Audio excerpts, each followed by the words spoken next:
lot of times people read, say, a text like the Bible, and they're looking at it in terms of what's literally true or not. And the question of what meaning it has kind of gets lost. So, for example, like a dream is a good example. If you come to me with a dream and you say, "Oh, listen, I was getting up for work and I had an Uber outside to pick me up, and then the Uber started to drive off, and I was running after the Uber, but I couldn't catch it." I don't ask you whether, "Oh, did you see an Uber that day? Is that something that's happened to you before?" Right? Yeah. Dreams are made up of literal historical things and things you've seen on TV and all of that. But what I do is I take the dream absolutely literally. So I'm a literalist about the dream, and I ask, what does it mean? And I ask you, do you not want to go to work? Do you want to leave? Do you want to run away? I start to associate with what the dream means. So in a way, I take the dream absolutely literally. The issue for me with some forms of confessional Christianity is it doesn't go that deep. It was one mystic once said, like, it doesn't matter if, Jesus rose from the dead literally 100 times, if he didn't rise from the dead in my being.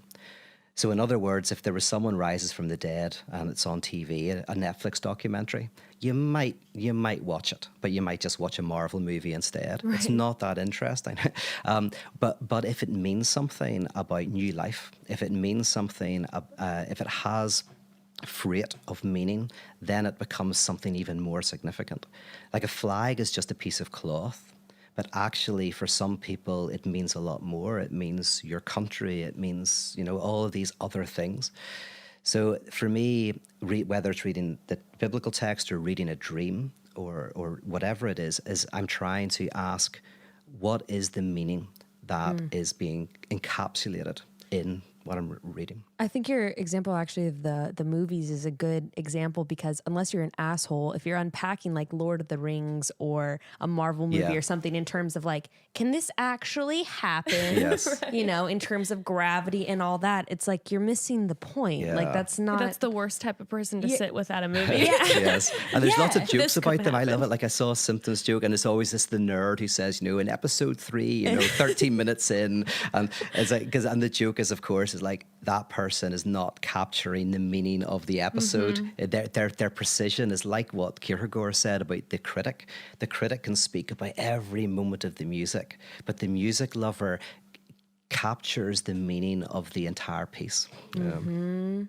And so if we're unpacking things in terms of like, in a literal sense, maybe when we're looking at this story of the nativity, you're kind of killing it. You're kind of extracting and separating the meaning and the passion and the poetry that's within it. And there's a way in which they join together. This is what's called incarnation, as you guys will know. So incarnation is a fascinating thing.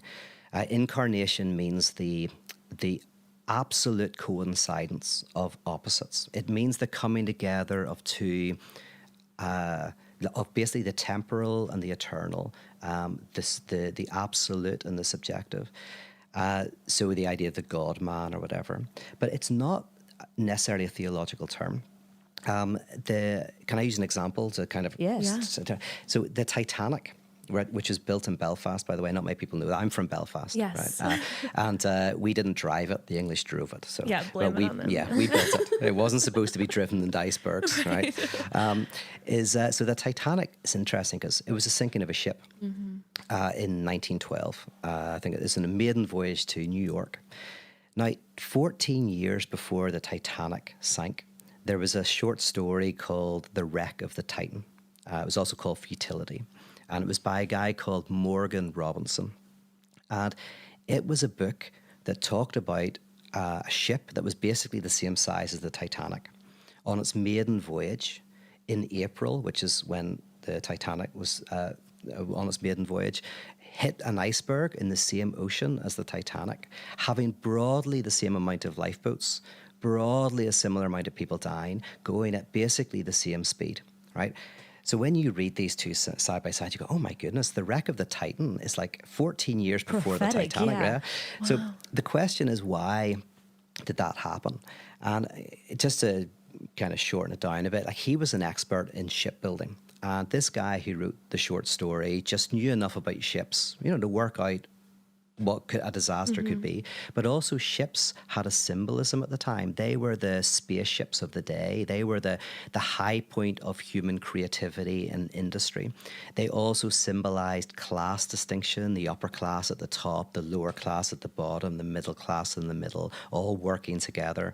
So these ships, they captured something of human ingenuity, human technology, romanticism of kind of discovering new lands. All of this was in it. And so he wrote a story. Then 14 years later, a purely contingent event, right? The Titanic, ships sink all the time, planes crash all the time. The question is, why has the Titanic remained with us when other ships haven't? Right. Oh, good. Oh, yeah. So, yeah, because that's weird. Like, there's lots of ships sink, lots of people die. Why is it that the Titanic is something that's still thought about? I remember hearing this quote too. Apparently, before the Titanic sunk, there was like, it was a saying or something of like, only God could sink That's this right. ship. That's right. Yeah, that's it. And that's kind of captured in the name futility. Like, there's something about the human hubris in the ship. Is like, this is it's like the Tower of Babel, right? This is us at a height, Pinnacle like, we of could human do anything. advancement. Yeah. Right. So there's something about when the ship sank. What happened is it became a symbol for two things. A symbol for the epoch, right? This is 1912, 2 years before the First World War, right? This is the end of an era. The ship was almost like a symbol of European society, class divisions. It was a symbol of human power, and industrialism, all of that. So it captured so much symbolism that this contingent event became, it was incarnated, it became the meaning, it articulated the meaning of the age. And even more than that, because we're still interested in the Titanic, is there something about the Titanic that captured the truth, some deep truth about what it is to be human, which we could unpack. But the issue there is that's an incarnation. It's when some gristle of reality that's purely contingent becomes the expression of deep truth, of something, deep truth in the moment and deep truth that universally. The Joker is another example. By the way, slight spoiler, if you don't want to, if you haven't seen the Joker, maybe fast forward 5 minutes, right? So fast forward 5 minutes right now and come back and listen to this afterwards. But Joker was fascinating because I don't know if you've seen it yet. Yes. Oh, yeah. Unbelievable. Yeah. I haven't. A quite phenomenal piece of work. Yeah. And the danger they could have done is they could have psychologized the Joker. There's a whole reason why that's just a bad direction to go. But they didn't psychologize the Joker. What was really interesting is the Joker is this guy who's just a mess, and he's dealing with all of his mental health issues and in a difficult place. But it's in the background of Gotham City. And Gotham City is in absolute disarray, suffering, inequality. The whole thing feels like it's going to fall apart, right? It's 1980s Gotham. It feels like there's just all of this injustice and suffering that can't be articulated. And the moment the Joker becomes the Joker is not when he psychologically, individually becomes this individual. He's just a crazy nihilist out killing people. He's just a mess. It's whenever Gotham City, the people of Gotham City, see in the Joker the articulation of their suffering. So the brilliant thing about the movie is that the Joker becomes the Joker when Gotham City sees him as the articulation of the suffering. Oh, I see. So it's fascinating. And the funny thing about it is, so he's the incarnation. He basically makes Gotham City self-aware.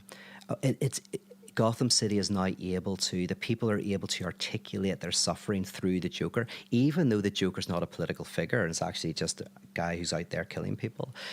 That's another type of incarnation where some contingent event, which is this guy, what was his name?